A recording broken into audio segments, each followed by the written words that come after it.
Video cut out as per usual. So yeah, when we start to realize that the mind is creating a sort of a fake imagination of the true expression or the true linkage that the heart can connect to a higher source of truth, and it's nothing like what the mind does, but it's a similar feeling of contentment, because the mind is very sophisticated.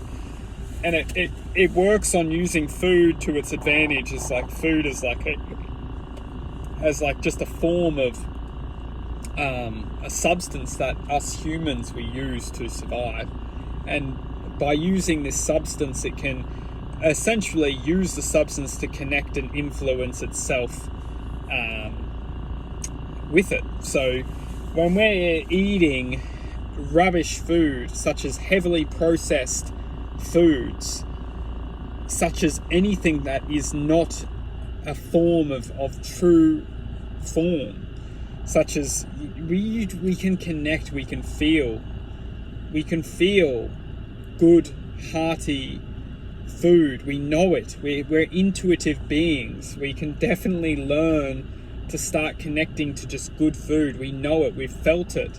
And if we can't feel it yet, the truth is the source of life lies in all natural, unprocessed, high frequent food forms.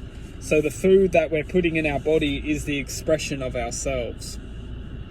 When we can start to analyze and start to rationalize a form of self-discipline, we can start to plan and subtract a sense of focus from the delusional way we've been eating, because we've honestly a lot of the time just eating out of comfort, and the comfort is only keeping us entrapped and keeping us enclosed within a sense of dependence on this food, because the food is giving us a sense of satisfaction or connection to a more meaningful place. But it's an absolute outrage to our true self, as the food is always just keeping us from accessing our true self, because our true self won't be aligned if we're always heavily distracted from it. And that's why we will always find good food gives us a sense of connection to our true self, because all that's happening is it's not deflecting us away from our true self. The food that we're eating these days is so heavily so heavily bombarding our point of attention that when we eat it, we're just completely taken away from ourself, and we go into this paradigm of more stimuli. It's like it's just injecting a hormone in our minds that will just literally just want more and more and more and more and more, and that's why it goes hand in hand with technology, because that you go from eating the food and then moving on into the technology, because the technology is giving us a more sustainable stimuli.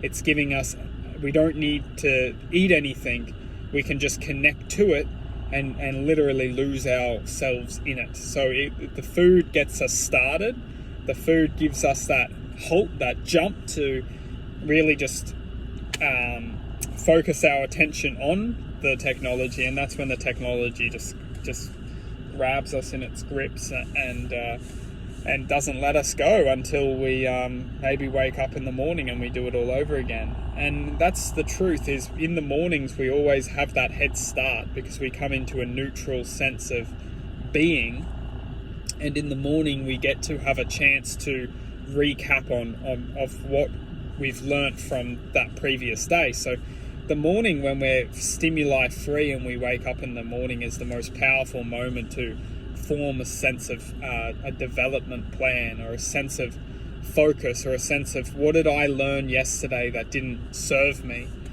And by waking up in the morning and serving the true self a sense of self-recognition, to recognize what didn't serve the self yesterday, is the most powerful thing that we can achieve, is learning every single moment what foods are not serving us, and walking forward and implementing change, implementing love, implementing justice to our self and the expression of our being. and the expression of our existence.